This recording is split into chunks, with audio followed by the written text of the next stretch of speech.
Olá, tudo bem? Aqui é a Patrícia, esse é o Because I Read, nosso canal de bate-papo literário. Sejam todos muito bem-vindos para mais um bate-papo, mais uma resenha. A gente está aqui hoje para conversar sobre nossa leitura conjunta de maio, que foi o famoso O Tempo Entre Costuras, da Maria Duenas. Eu tô devendo esse vídeo para vocês, tinha que ter saído domingo passado, aliás, eu tô devendo muitos vídeos para vocês, eu peço desculpa, mas a vida anda bastante complicada, mas vamos lá, a gente não desiste não, a gente está aqui. Então a gente vai conversar sobre essa leitura muito interessante, muito bacana, mas antes de a gente começar o nosso bate-papo, quero dizer para quem está nos vendo aqui a primeira vez, sejam todos muito bem-vindos. Não esqueçam de deixar o seu like se vocês curtirem aqui o nosso bate-papo, de se inscrever no canal para acompanhar nossos vídeos. Quero falar que a gente tem um perfil no Instagram, onde tem resenhas escritas, várias outras informações literárias. A gente tem um grupo bem bacana no Facebook. A gente faz uma leitura conjunta todo mês. E esse mês, agora de maio, nós lemos O Tempo Entre Costuras. Você está mais do que convidado, se você não participou, para participar da nossa leitura, que é uma super experiência literária, é uma troca de ideias, de opiniões, de experiências, de informações. É muito gostoso participar da leitura conjunta. Vem participar com a gente da próxima, tá bom? Então é isso, gente. Vamos lá, então.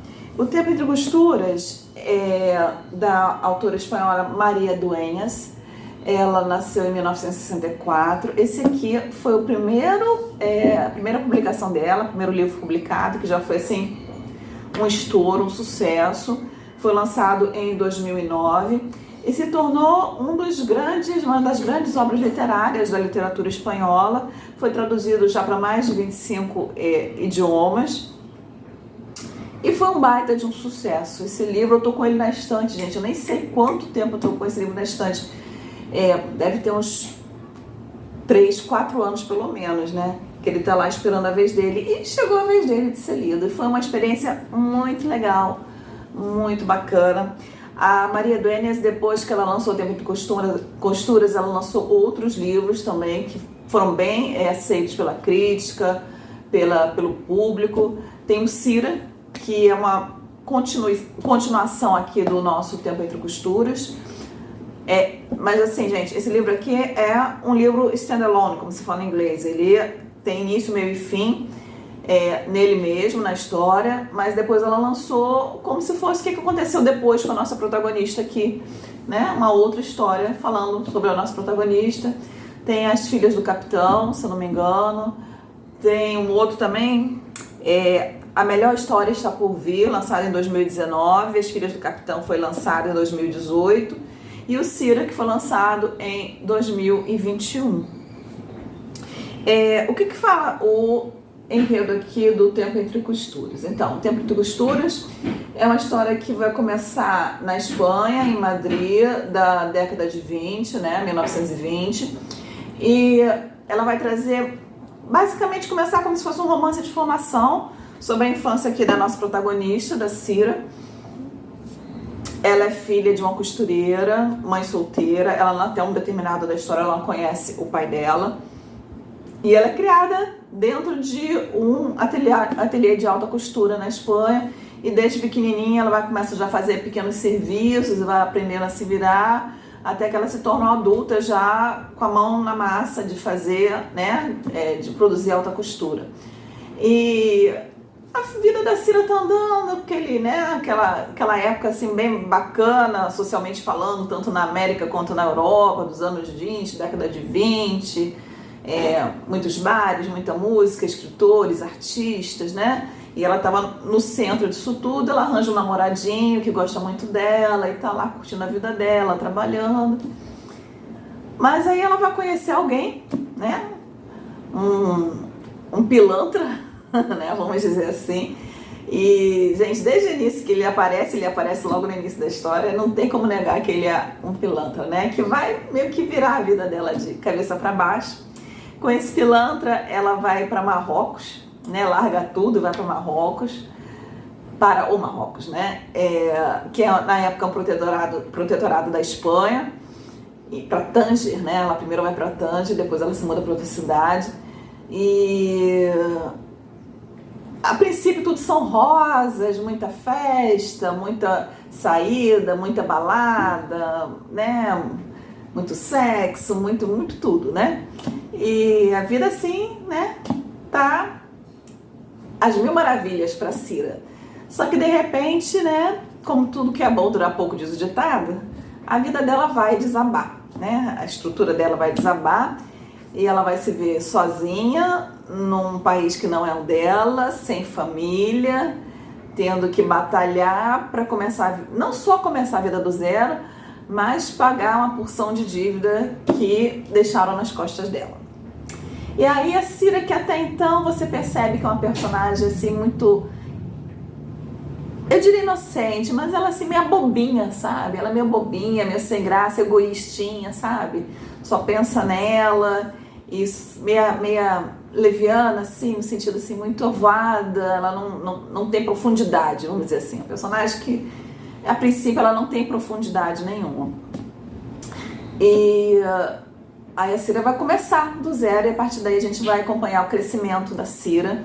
Ela começar a vida dela do zero e crescer e até o momento, né, que ela vai retornar para a Espanha, para Madrid. Só que a Cira que retorna para a Espanha anos depois é totalmente diferente da Cira que deixou o país para trás, né?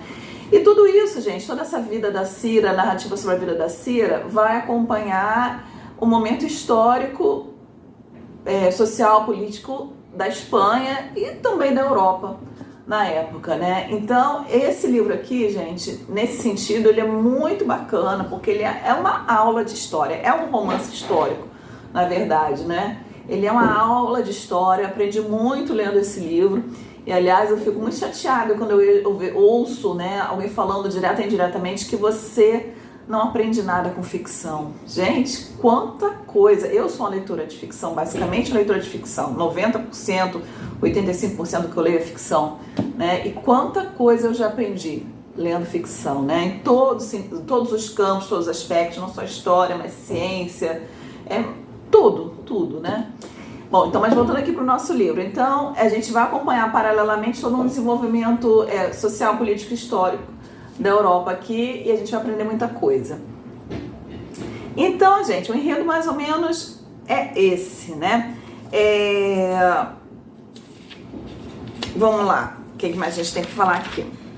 Então, eu gostei muito da narrativa. A narrativa é feita pela própria Cira, assim como se ela estivesse olhando para o passado e recontando a vida dela, né? Então a gente vai ver a Cira recontando a vida dela como se tudo isso já tivesse acontecido e vai ter os diálogos e tudo, e a narrativa é muito linda, sabe? Eu me identifiquei muito nesse sentido com a narrativa, porque ela é aquela narrativa tipo que eu gosto, assim, sabe? Tipo Dickens, tipo sei lá, Tolstói, às vezes, né? Assim, ela é toda floreada com metáforas, com simbolismo, com adjetivos, né? Ela é toda... É uma escrita quase poética, né? Ela descreve o ambiente, ela descreve as flores, ela descreve o céu, ela descreve tudo que está acontecendo e ela vai te envolvendo naquele clima ali da história. E é muito interessante também notar que quem está narrando já é uma pessoa bem mais madura, é uma Cira, né? Uma protagonista bem mais madura. E aí você vê ela narrando sobre ela no tempo que ela não tinha essas características, né? Os diálogos que acontecem, as situações que a Cira mais nova se mete, totalmente diferente da personagem que está narrando, né? Apesar de ser a mesma pessoa. É muito interessante a gente observar isso. Então eu gostei muito dessa narrativa. É um livro muito gostoso de ler, né? Eu fui buscar aí um pouco de informação sobre esse livro, o que o pessoal lá fora achou. E uma das pessoas, ali mais de uma das pessoas que falou desse livro, falou assim que é uma beach read, né? Que é uma leitura para praia, para as férias, assim, porque é uma leitura gostosa. É uma leitura gostosa. É uma leitura tranquila. Até alguns pontos, às vezes, tranquila demais. Mas é muito bacana, né? E aí, O que acontece aqui também interessante é que aqui nesse livro a gente vai ter tanto personagens fictícios quanto personagens realmente que existiram, né? A ditadura, né, do General Franco. O General Franco vai estar aqui como personagem. O cunhado do...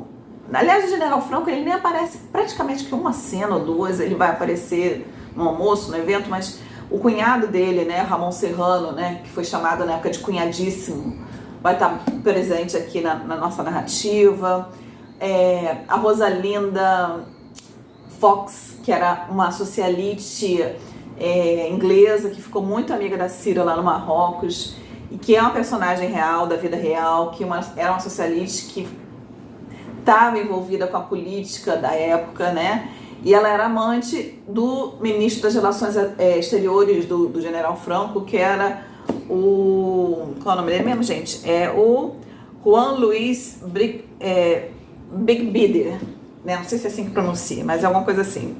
Juan Luis Bigbider, que foi durante o tempo o ministro das Relações Exteriores do General Franco. E esses personagens históricos realmente existiram, né? E ela consegue inserir a história da Cira dentro desse contexto de uma forma muito bacana, né? Aí você vai perguntar pra mim, Patrícia, mas a história é só sobre a vida da Cira?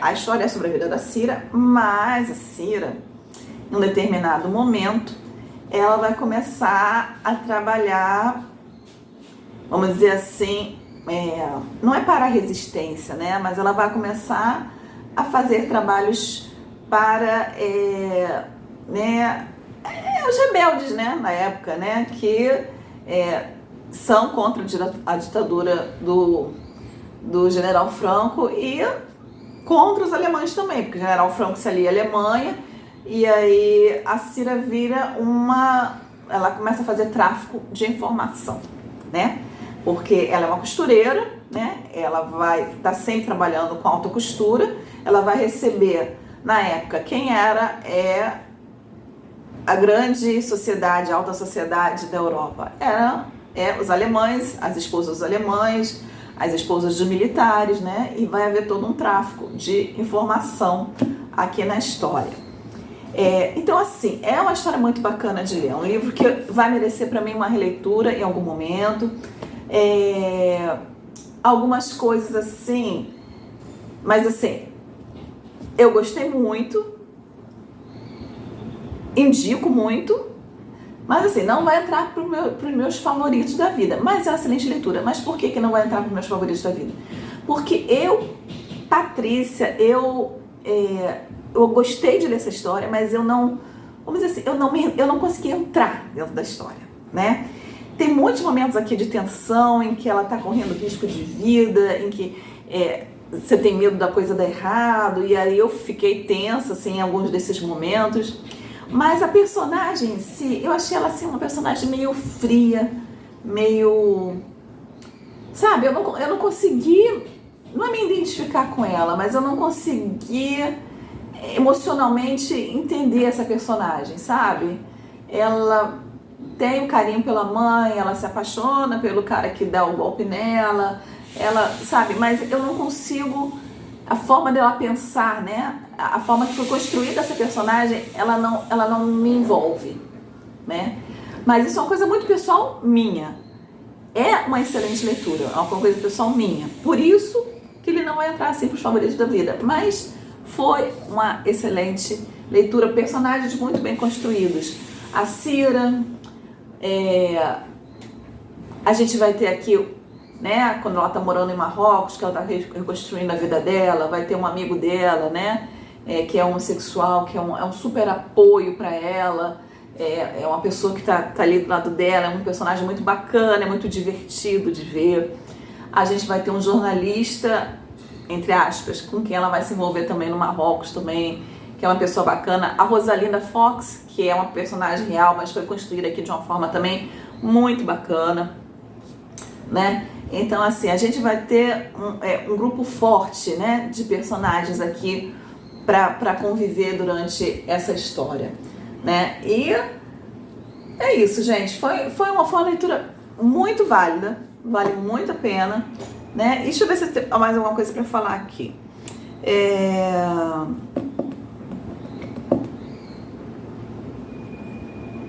Não, acho que é isso. Valeu muito. É uma pena eu ter esperado tanto para ler esse livro. Mas vale a pena. Pretendo, talvez, ler, não sei se é a continuação, mas talvez até eu leia o Cira também, não esse ano, mas ano que vem, porque eu gostei da narrativa dela e gostei desse... e uma coisa que eu achei muito bacana, e isso aí, gente, eu vou dizer uma coisa muito minha, muito pessoal. Apesar do livro estar o tempo todo trabalhando com o lado político, né, esse ponto de vista, essa perspectiva política, social da situação na Europa, em nenhum momento a autora ela levanta nenhuma bandeira pessoal dela em relação à política, em relação a partido. Ela conta as coisas boas, ela conta as coisas ruins, ela conta o que está acontecendo, mas na verdade não há um posicionamento da autora em si. Uma coisa que eu percebo muito assim em autores como Isabel Allende, como Gabriel Garcia Marques, e eu particularmente, Patrícia, tá? Eu não estou dizendo que é certo, que é errado, mas eu, Patrícia, não gosto quando o autor levanta uma bandeira dentro da narrativa dele, uma bandeira pessoal do autor dentro da narrativa dele. Eu gosto quando os fatos são contados, mas de uma forma que o autor não está se posicionando ali, nem de um lado, nem de outro.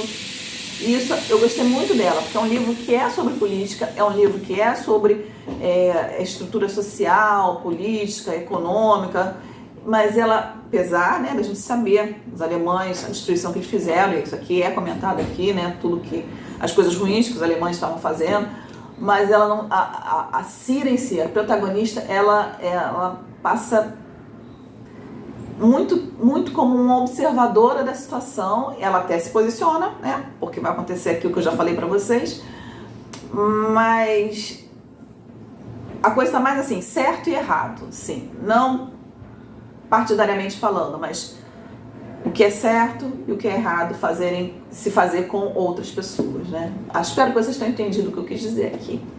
Mas foi isso, gente, baita de leitura. Agora a gente vai estar começando em junho, nós vamos ler, né? Mês de junho, mês romântico aí, tem o Dia dos Namorados. Eu coloquei para votação e vocês me ajudaram a escolher. Na verdade, houve um empate, né? Então, houve empate, então a gente vai estar lendo em junho esse livro aqui, A Última Imperatriz, de Da Shen, né? Uma escritora, se não me engano, chinesa. E eu vou ler aqui para vocês o que fala aqui atrás. Uma avassaladora história de paixão e obsessão na China imperial do século XIX, do mesmo autor de A Montanha e o Rio. Quando Samuel Pickens perde sua amada Annabelle tragicamente, ele decide viajar pelo mundo, sempre com ela nos pensamentos. Um dia, ele se vê frente a frente com o reflexo de sua obsessão, no último lugar que ele esperava. Agora Samuel precisa desvendar os segredos por trás desse mistério e descobrir até onde está disposto a ir pela mulher que ama. Então, gente, é uma história de amor, né? Pelo visto, é um romancezinho. Eu nunca tinha ouvido falar, esse livro aqui eu ganhei de presente da minha amiga Renata. E a gente vai estar lendo esse romance agora no mês de junho. Vem participar com a gente, tenho certeza que você vai gostar da experiência. E vou deixar aqui o link para o nosso grupo de discussão no WhatsApp. Eu vou estar aí nos próximos dias, né, publicando o cronograma para nossa leitura no nosso perfil do Instagram. O link está aqui embaixo. A gente vai estar também no nosso grupo do Facebook. Quem quiser acompanhar é muito bem-vindo. Tenho certeza que você vai gostar dessa experiência. E como eu falei, foi um empate na votação. Então, esse aqui a gente vai estar lendo em junho. E o outro livro que também foi votado, que foi Um Cântico para Leibowitz. Já ouvi falar muito bem desse livro, muito bem, de Walter M. Miller Jr., né? A face de Lúcifer se expandiu em forma de cogumelo, como um titã que se levanta após anos de aprisionamento na Terra. Fala aqui atrás, né? E aqui fala assim, olha: após ter sido quase aniquilada por um cataclisma nuclear, a humanidade mergulha em desolação e obscurantismo. Os anos de loucura e violência que se seguiram ao dilúvio de fogo arrasaram o conhecimento acumulado por milênios. A ciência causadora de todos os males só encontrará abrigo na ordem albertina de São Leibowitz, cujos monges se dedicam a recolher e preservar os vestígios de uma cultura agora esquecida. Cobrindo 1.800 anos de história futura, um cântico para Leibowitz narra a obstinada epopeia de uma ordem religiosa para salvar o conhecimento humano. Marco da literatura distópica e pós-apocalíptica, vencedor do Prêmio Hugo de 1961, este clássico atemporal considerado uma das obras de ficção científica mais importantes do seu tempo. Bastante ansiosa por essa leitura, a gente vai estar lendo em julho. Então, gente, só livraço, só história boa. E como é bom compartilhar a leitura. Se você nunca fez isso, faz. Vem compartilhar, vem trocar opinião. Mesmo que você não tenha nada para falar, entra no grupo e vai acompanhando ali a discussão enquanto você está lendo o livro. Eu tenho certeza que você vai gostar. Eu vou deixar aqui embaixo os links da Amazon para esses livros que eu mostrei aqui para vocês. E espero ver vocês aqui em breve. Espero conseguir voltar a gravar os vídeos com mais frequência, com mais regularidade, como eu estava fazendo. Muito bom estar com vocês. Não esqueça de deixar o seu like, de se inscrever no canal. E até a próxima.